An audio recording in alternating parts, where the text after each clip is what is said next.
Hello student, कैसे हैं आप लोग? आई होप आप अच्छे हो।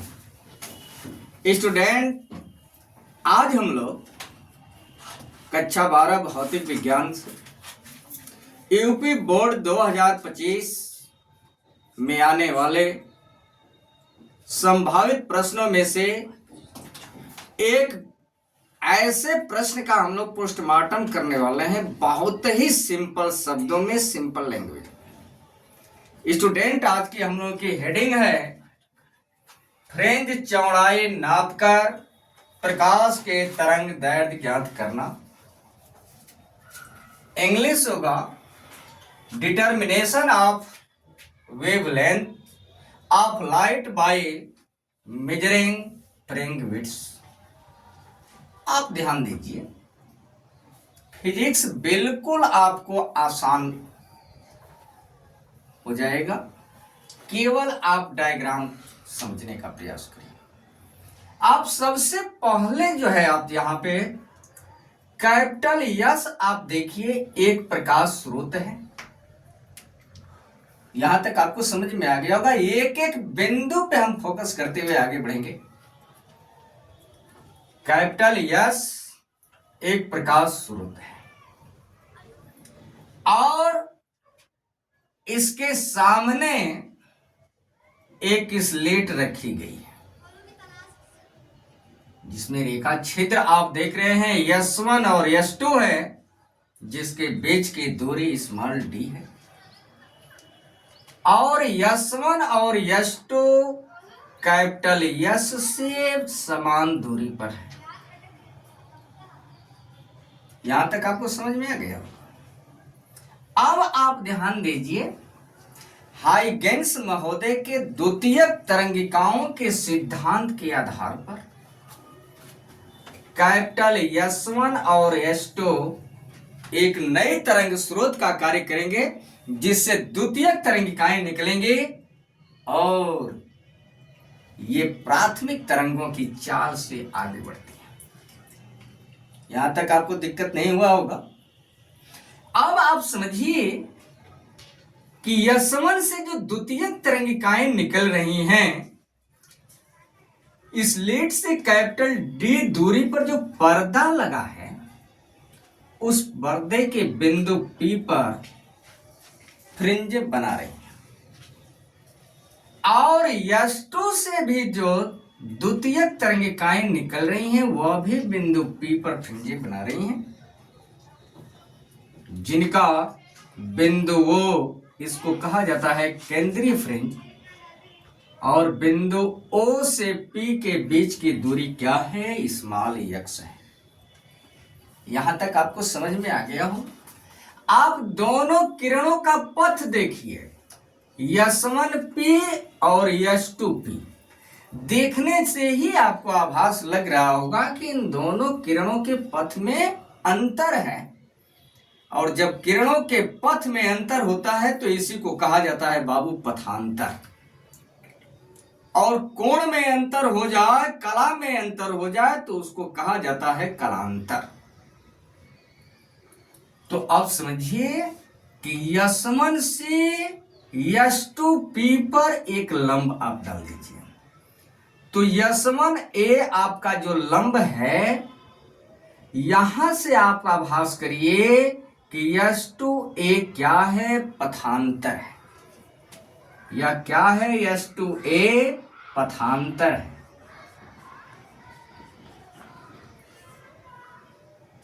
यहां तक कोई दिक्कत नहीं होना चाहिए। अब आप कल्पना करिए कि जब कोण P, यहां पे C आप ले लीजिए, सेंटर की बिंदु है, तो कोण PCO बराबर आप थीटा मान लीजिए। अब देखिए यहां का एंगल थीटा कैसे होता है। तो आप सपोज डेट आप कल्पना करिए कि जैसे यहां पे सेंटर से लाइनें खींची गई, यहां से भी लाइनें खींच दीजिए, ठीक उसी के समांतर CO की। तो यहां का एंगल होगा आपका थीटा। तो जब यहां से यहां तक का पूरा एंगल कितना बनेगा? 90 डिग्री। तो इस एंगल की वैल्यू कितनी हो जाएगी? जो यहां पे एंगल है इसकी वैल्यू होगी बाबू 19 डिग्री माइनस थीटा। क्लियर? अब बच गया यहां का कोण, और आप जानते हैं कि त्रिभुज के तीनों अंतः कोणों का योग कितना होता है? 180 डिग्री। तो यहां लंब है तो यहां का एंगल 90 डिग्री। अब आप ध्यान दीजिए थोड़ा सा इस कोण को, यही आपका सब्स्टिट्यूशन का एंगल होता है कि जब यहां थीटा है तो यहां कैसे थीटा हो गया। तो आप जानते हैं कि त्रिभुज के तीनों अंतः कोणों का योग कितना होता है? 180 डिग्री। तो कोण 90 डिग्री माइनस थीटा, यानी यह एंगल जहां पे ट्रिक मारे हैं प्लस 90 डिग्री प्लस ये जो थीटा आप देख रहे हैं मार्कर जहां मैं लगाया हूं, इसको हम कर दे रहे हैं क्वेश्चन मार्क, बराबर कितना? 180 डिग्री। अब आप ध्यान दीजिए 19 degree minus theta plus 90 degree plus question mark बराबर 180 डिग्री। ये 90 जोड़ेंगे आप तो होगा 180, और 180 से 180 आप काट सकते हैं। बचा क्या? क्वेश्चन मार्क बराबर इस माइनस थीटा को पक्षांतर कर दीजिए, यह आ गया एंगल आपका थीटा। समझ में आ गया होगा? कोई दिक्कत तो होना नहीं चाहिए। अब आप देखिए, लिखना हो मैं बोल दे रहा हूं, आप इत्मीनान से कॉपी पेन लेकर के लिख लीजिए, और जैसे मैं बताया हूं वैसे ही आपको लिखना है। आप पहले लिखिए कैपिटल यस एक प्रकाश स्रोत है, इसके सामने एक स्लिट रखी गई है जिसमें रेखा छिद्र S1 व S2 है। क्लियर? हाइगेंस के द्वितीयक तरंगिकाओं के सिद्धांत के अनुसार ये नई तरंग स्रोत का कार्य करेंगे, और यहां से द्वितीयक तरंगिकाएं निकलेंगे। सपोज दैट आप कल्पना करिएगा कि S1 से चलने वाले द्वितीयक तरंगिकाएं बिंदु P पर फ्रिंजे बना रही है, तथा S2 से निकलने वाले तरंगे बिंदु P पर ही फ्रिंजे बना रही हैं। चूंकि इन दोनों तरंगों के पथ में अंतर है, तो आप S1 से S2P पर आप लंब डाल दीजिए S1A। इससे आपको पता चल गया पथांतर, और स्लिट और पर्दा के बीच की दूरी कितनी है? कैपिटल D है, और O और P के बीच की दूरी जो है कितना मान चुके हैं? H। यहां तक कोई दिक्कत नहीं हुआ होगा? क्लियर है? अब ध्यान दीजिए, हम लोग निगमन की तरफ बढ़ रहे हैं। देखिए कुमार मित्तल की जो बुक है उसमें आप सस्पेंशन में पड़ जाते हैं, लेकिन यहां देखिए मैं आपको एकदम ओपनली पर्दाफाश, एक बार इस वीडियो को देखिए, कभी भी दिक्कत होना नहीं है। अब ध्यान दीजिए आप लोग, त्रिभुज लीजिए, त्रिभुज S1 S2A में, S1 S2A में कोण A समकोण है।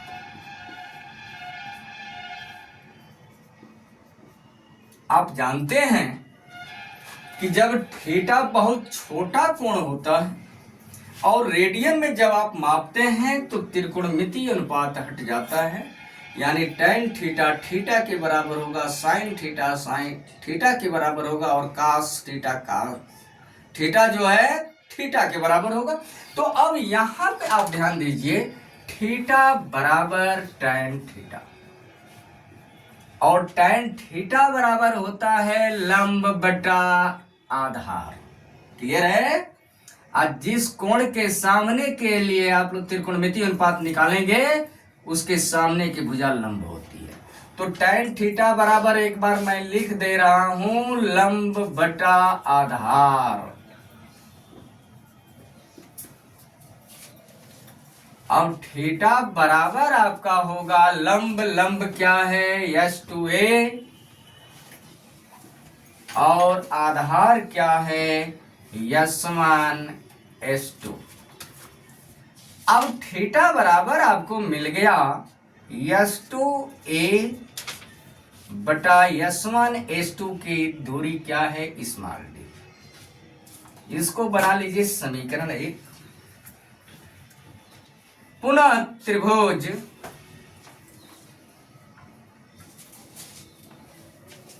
COP में कोण O समकोण है।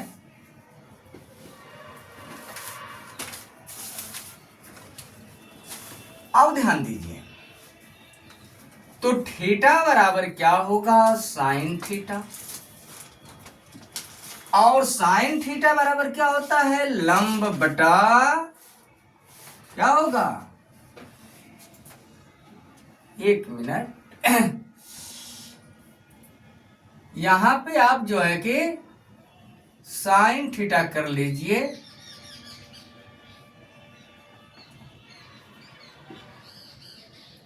कष्ट के लिए खेद है, और साइन थीटा बराबर होता है लंब बटा कर्ण। और यहां पे जो है आप tan थीटा ले लीजिए, और tan थीटा बराबर होता है लंब बटा आधार। लंब क्या है आपका, यहां पे लिख दे रहे हैं लंब बटा आधार। लंब की वैल्यू आप देख रहे हैं क्या है OP, और आधार की वैल्यू जो है वो है CO। तो OP की वैल्यू आपका क्या हो रहा है यक्स, और CO की वैल्यू स्लिट और पर्दा के बीच की दूरी कैपिटल D। समीकरण नंबर 2। यहां तक आपको समझ में आ गया होगा। साइन थीटा बराबर लंब बटा कर्ण, तो थीटा बराबर S2A, यह लंब होगा और यह क्या होगा S1 S2 कर्ण होगा। क्लियर? तो थीटा बराबर S2A बटा S1 S2 के बीच की दूरी स्मॉल डी, ये क्लियर हो गया। अब आप ध्यान दीजिए, अब समीकरण 1 और 2 से आप दोनों देखिए, समीकरण में ये दोनों थीटा की वैल्यू है, और बायां पक्ष बराबर तो दाहिना पक्ष भी क्या होता है बराबर होता है। आगे मिटा दें,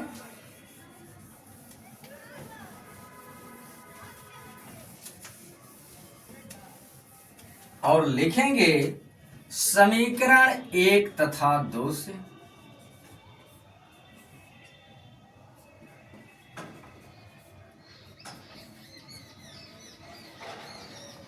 देखिए, यह भी थीटा की वैल्यू है, यह भी थीटा की वैल्यू है। तो S2A बटा स्मॉल डी बराबर क्या होगा स्मॉल यक्स बटा कैपिटल डी। यहां तक कोई दिक्कत? अब आप तिर्यक गुणा कर लीजिए, तो जब तिर्यक गुणा करेंगे तो S2A इंटू कैपिटल डी बराबर यक्स इंटू स्मॉल डी। इसलिए S2A बराबर हो जाएगा यक्स इंटू स्मॉल डी बटा कैपिटल डी। यह आपका निकल गया S2A जो है पथांतर।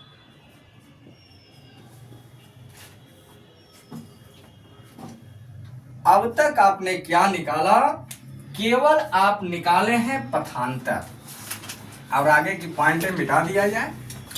अब ध्यान दीजिएगा,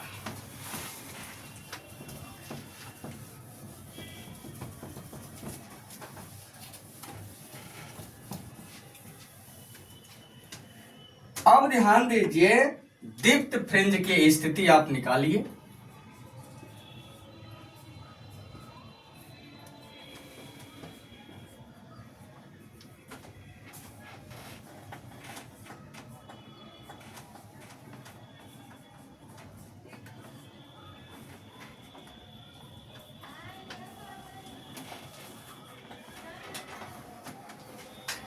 इंग्लिश होगा पोजीशंस ऑफ ब्राइट फ्रिंजेज।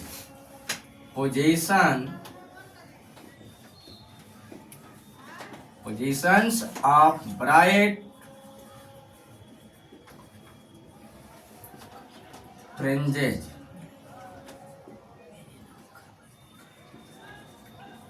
अब आप समझिए कि दीप्त फ्रिंजें कब प्राप्त होती हैं? जब इनके बीच का पथांतर 0 होगा, लेमडा होगा, 2 लेमडा होगा, 3 लेमडा होगा, डॉट डॉट। यह क्या आप पा रहे हैं कि दीप्त फ्रिंजों के लिए पथांतर। तो आप लिख लीजिएगा, दीप्त फ्रिंजों के लिए पथांतर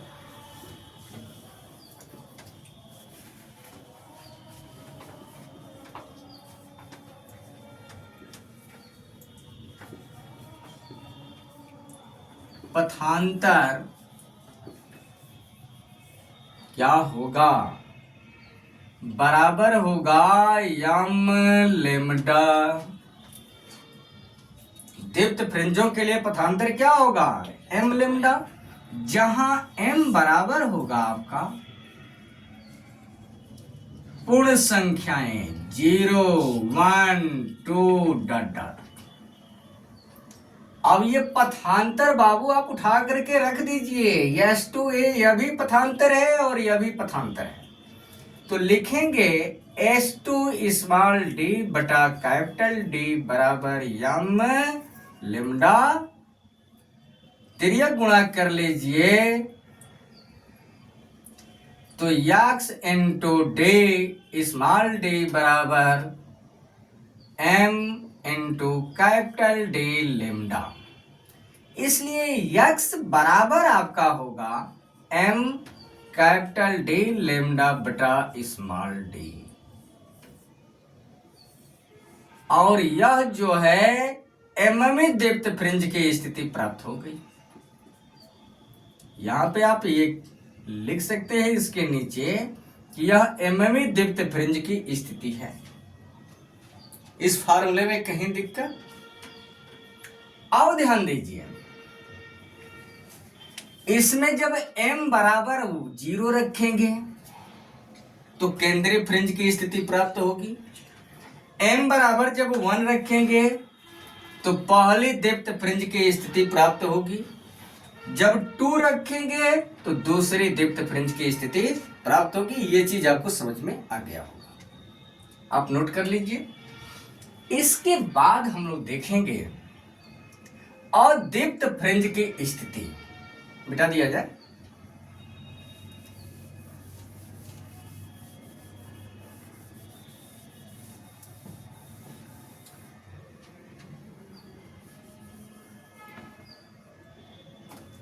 यहां पे आप और लगा लीजिए और दीप्त फ्रिंज की स्थिति हो गई और यहां पे डार्क कर लीजिए पोजीशंस ऑफ डार्क फ्रिंजेज। अब समझिए कि जो अदीप्त फ्रिंजों के लिए पथांतर होता है वह होता है lambda by 2, 3 lambda by 2, 5 lambda by 2 dot dot होता है। अब आप समझिए कि अदीप्त फ्रिंज के लिए पथांतर जो होगा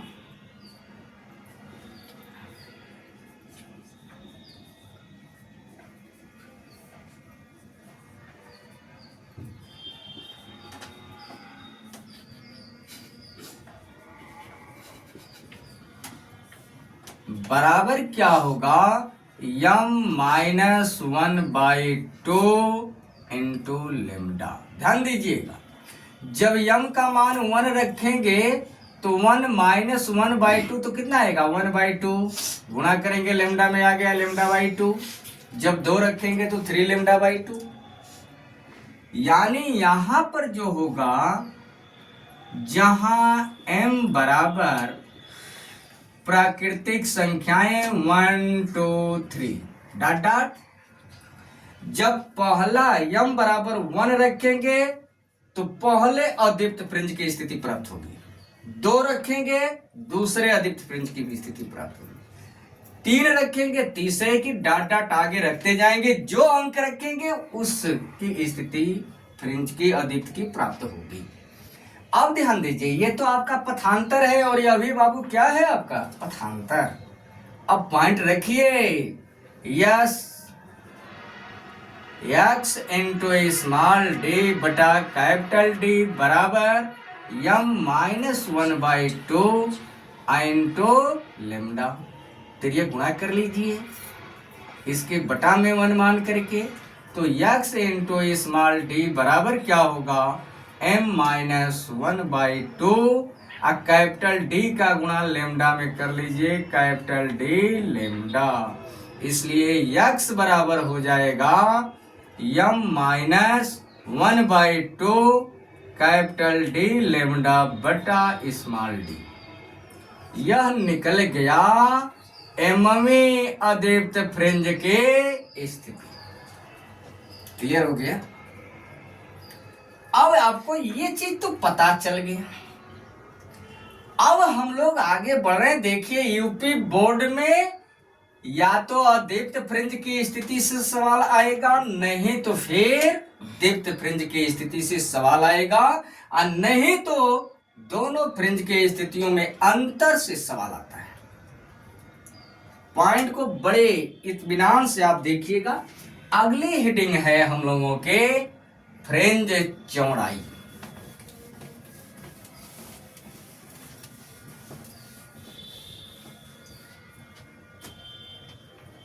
अगली हेडिंग है हम लोगों के फ्रिंज चौड़ाई।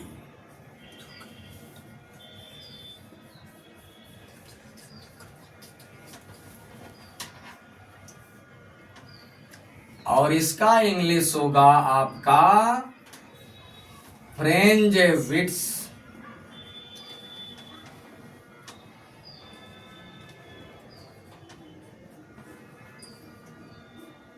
अब आप समझिए, अब तक आपने देखा दीप्त और अदीप्त फ्रिंजों की स्थिति, और फ्रिंज चौड़ाई का डेफिनेशन क्या होता है, किन्हीं दो क्रमागत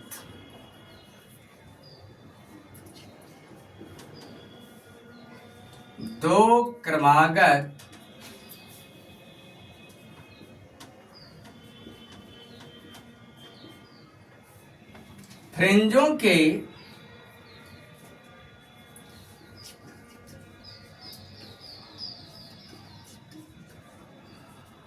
स्थिति के अंतर को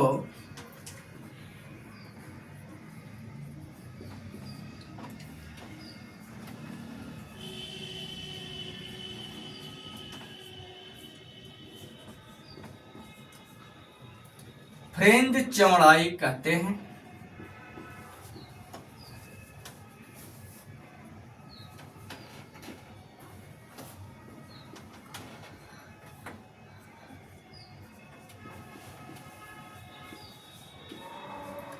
इसे W से प्रदर्शित किया जाता है।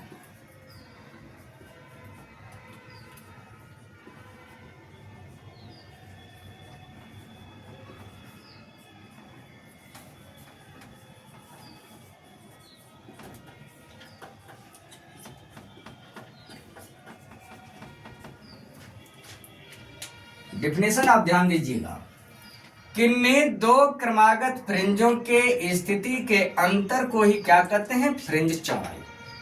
तो मानकर चलिए कि माना एम में दीप्त फ्रिंज की स्थिति,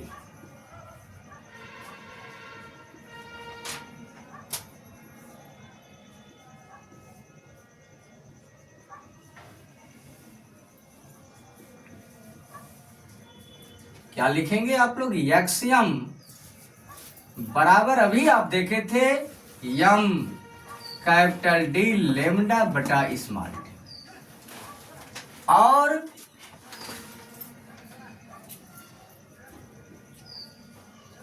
यम प्लस वन में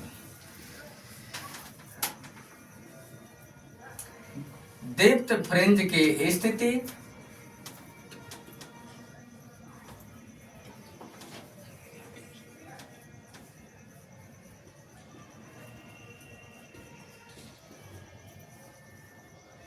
तो इसे लिखेंगे यक्स यम प्लस वन।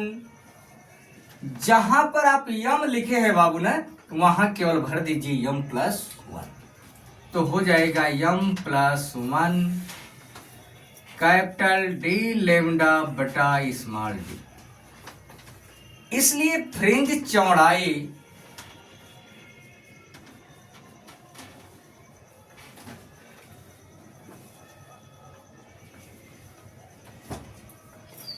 और इसे जानते हैं W से प्रदर्शित करते हैं, तो फ्रिंज चौड़ाई बराबर क्या होगा, x m plus one minus x m. Clear.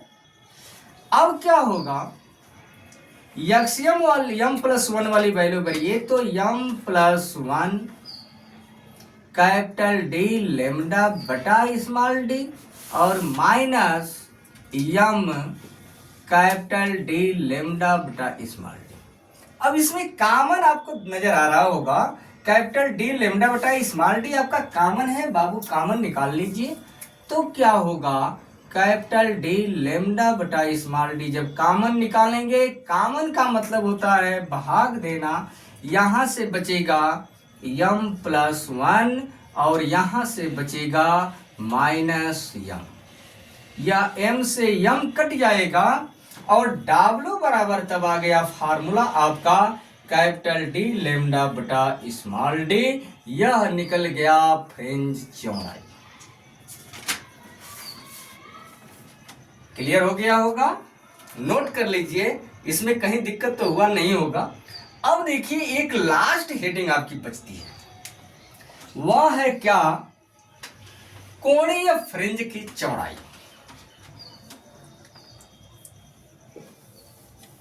मिटा दिया जाए।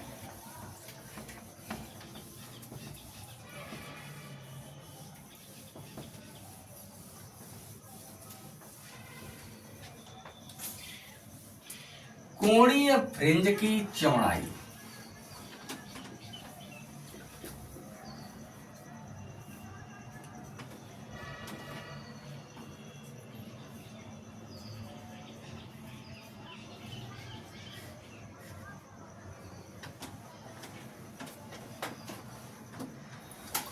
अब इसमें कोणीय फ्रिंज की चौड़ाई जानने से पहले एक विशेष पॉइंट आप जानिए कि कोणीय फ्रिंज की स्थिति किसे कहेंगे। तो यहां पे ये पॉइंट का मैं पर्दाफाश कर दे रहा हूं, कोणीय फ्रिंज की स्थिति।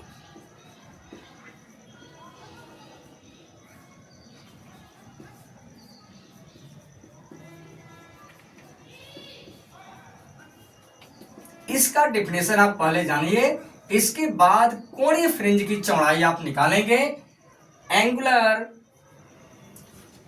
Fringe width.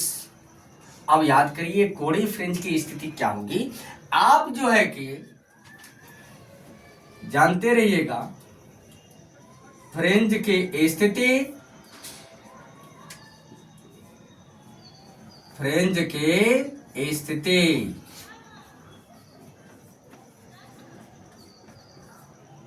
ये चीज याद हो गया होगा कि फ्रिंज की स्थिति तथा स्लेट और पर्दे के बीच की दूरी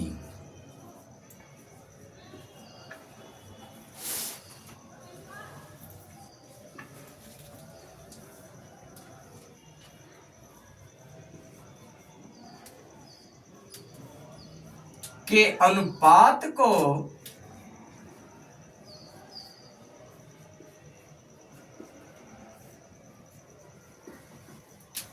क्या कहेंगे आप लोग कोणीय फ्रिंज की स्थिति?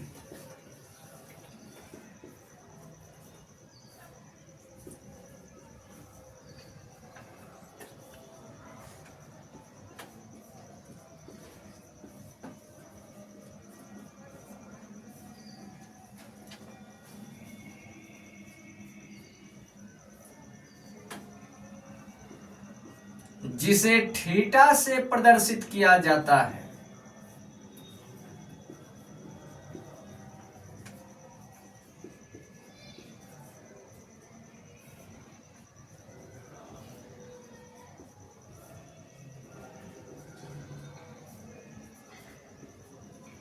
अब ध्यान दीजिएगा, आप बस एक शब्द पॉइंट याद रखिए, फ्रिंज की स्थिति तथा स्लिट और पर्दे के बीच की दूरी के अनुपात को हम क्या कहेंगे? कोणीय फ्रिंज की स्थिति कहते हैं, जिसे किससे प्रदर्शित करते हैं? थीटा से। इसलिए थीटा बराबर, ध्यान दीजिएगा, या थीटा यमवी दीप्ति फ्रिंज की स्थिति निकाल लीजिए, तो एमवी कोणीय फ्रिंज की स्थिति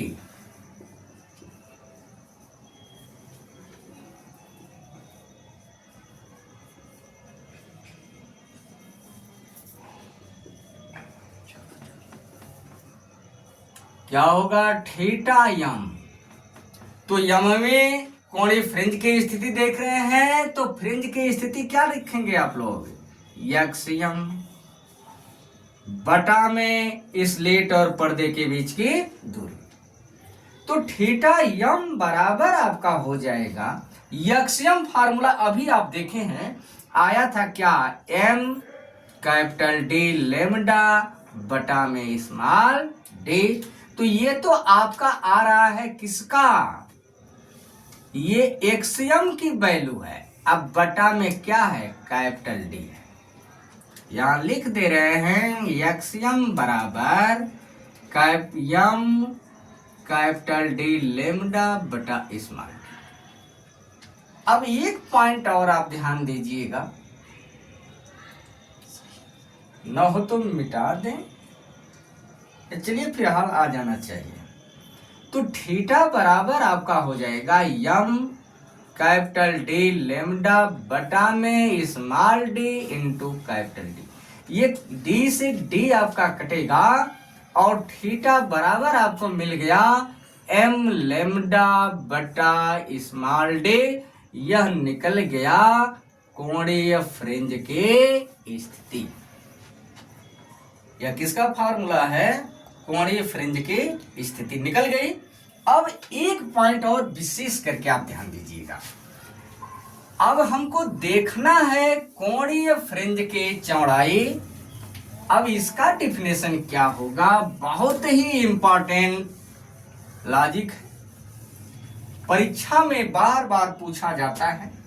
तो आप लिखेंगे किन्हीं दो क्रमागत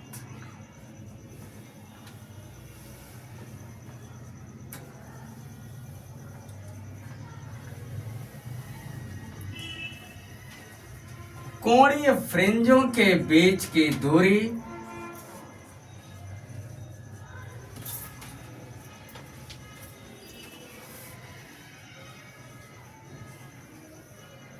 के बीच की दूरी या अंतर भी आप कर सकते हैं,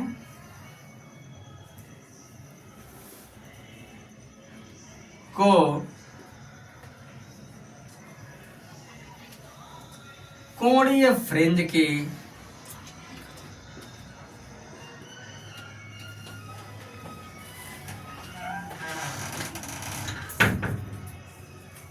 चौड़ाई कहते हैं।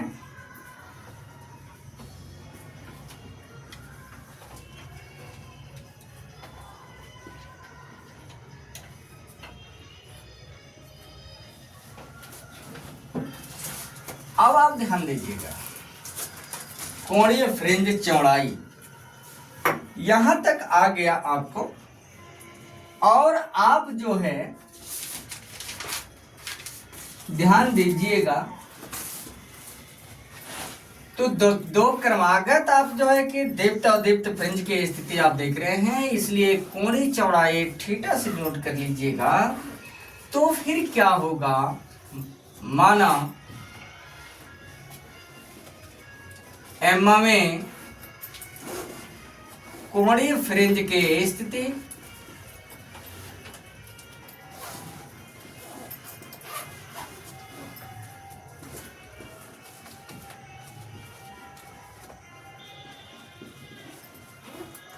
थीटा एम बराबर क्या देख रहे हैं, एम लेमडा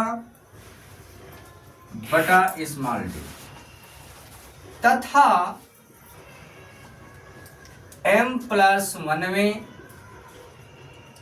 कोणीय फ्रिंज की स्थिति थीटा एम प्लस 1 बराबर होगा, जहां यम है वहां पे आप लिख लीजिए यम प्लस 1 लेमडा बटा स्मॉल डी। यहां तो कोई दिक्कत नहीं हुआ होगा। अब हमको निकालना है कोणीय फ्रिंज की चौड़ाई, इसलिए कोणीय फ्रिंज की चौड़ाई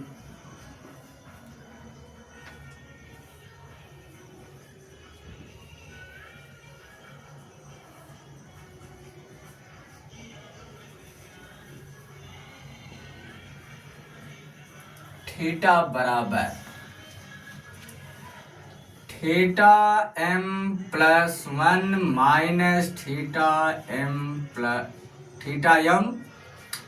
अब थीटा एम प्लस 1 वाली वैल्यू भर दीजिए, थीटा एम वाली वैल्यू भर दीजिए, तो क्या होगा, एम प्लस 1 लेमडा बटा small D minus M lambda बटा स्मॉल डी। यहां तक आप नोट कर लीजिए और ऊपर से मिटाया जाए।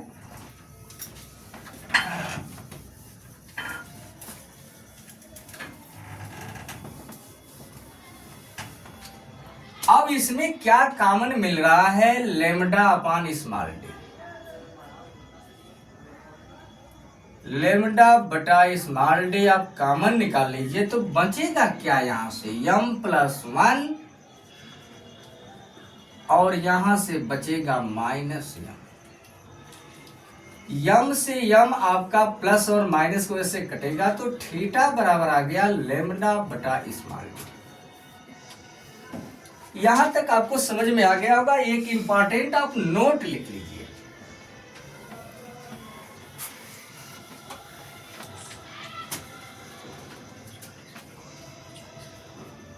नोट में आप करना क्या है, कुछ नहीं, वही करना है जो करते आए हैं।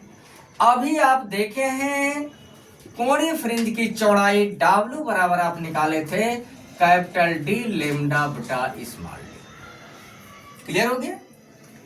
अब इसको आप इम्प्लाइज दैट कर सकते हैं W बटा कैपिटल D बराबर लेमडा बटा स्मॉल डी।